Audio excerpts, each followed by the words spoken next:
But the question I have for you is, why do we worship? I mean, what does it even mean to worship God? And when we do it, why do people think we're odd? Why is it so different to give him praise? Is it something you were born with or the way you were raised? And it's something else when you worship with your all and your life turns into an infinite brawl. Worshiping God is so looked down upon nowadays. I mean, we would rather give our celebrities all the praise. But looking in his book and finding out what he did for us makes me understand that worshiping him every day is a must. So hop into my car and let me take you on a trip on many different reasons why I worship. You see, you look into the book Matthew 26 and 27 are the chapters. It's where you're going to find out what you're after.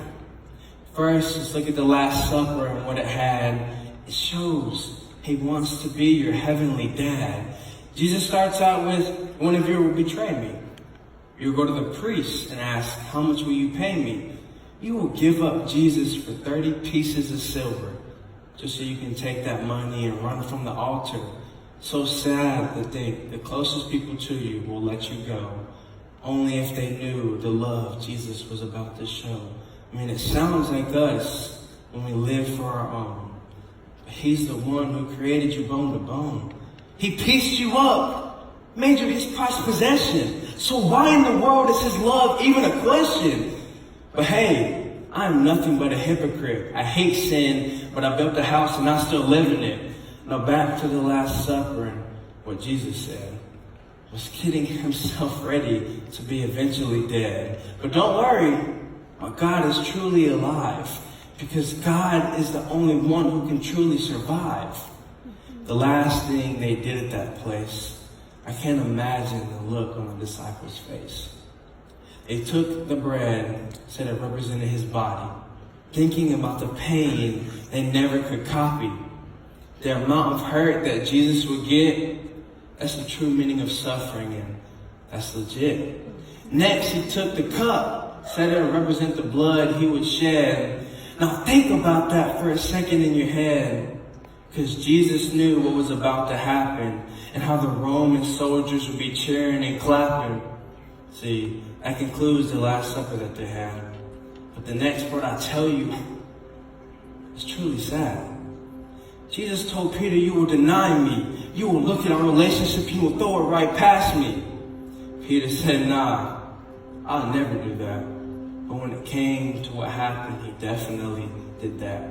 A servant girl came and said, you know Peter, or you know Jesus? And Peter said, no.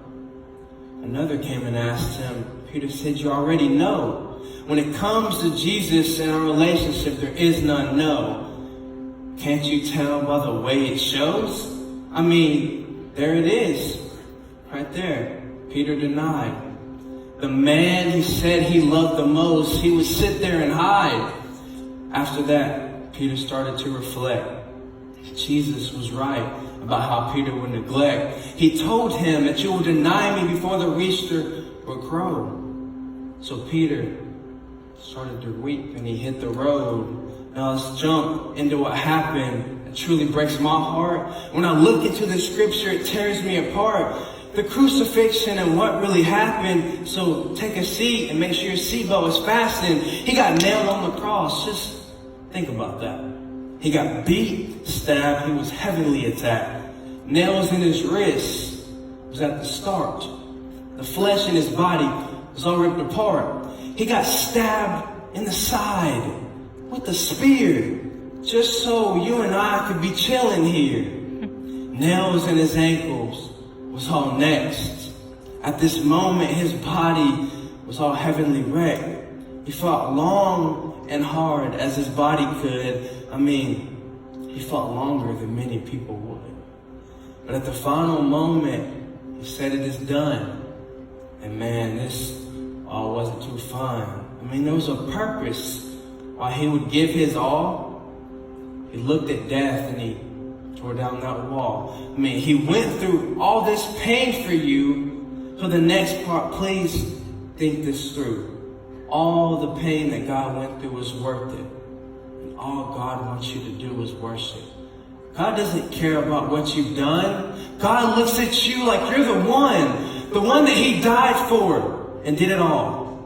Now think about this for a second before you sit there and crawl. You may have messed up before I told you this, but God still believes that you were worth the risk.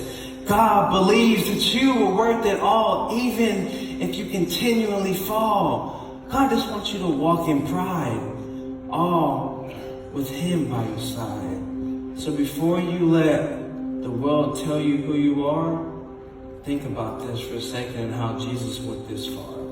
So FB students, question I have for you at the start, I want you to think about it. Let it marinate in your heart. Because the answer to mine that I found, man, it's not too far down. The real reason that I worship is because of Jesus and I's relationship.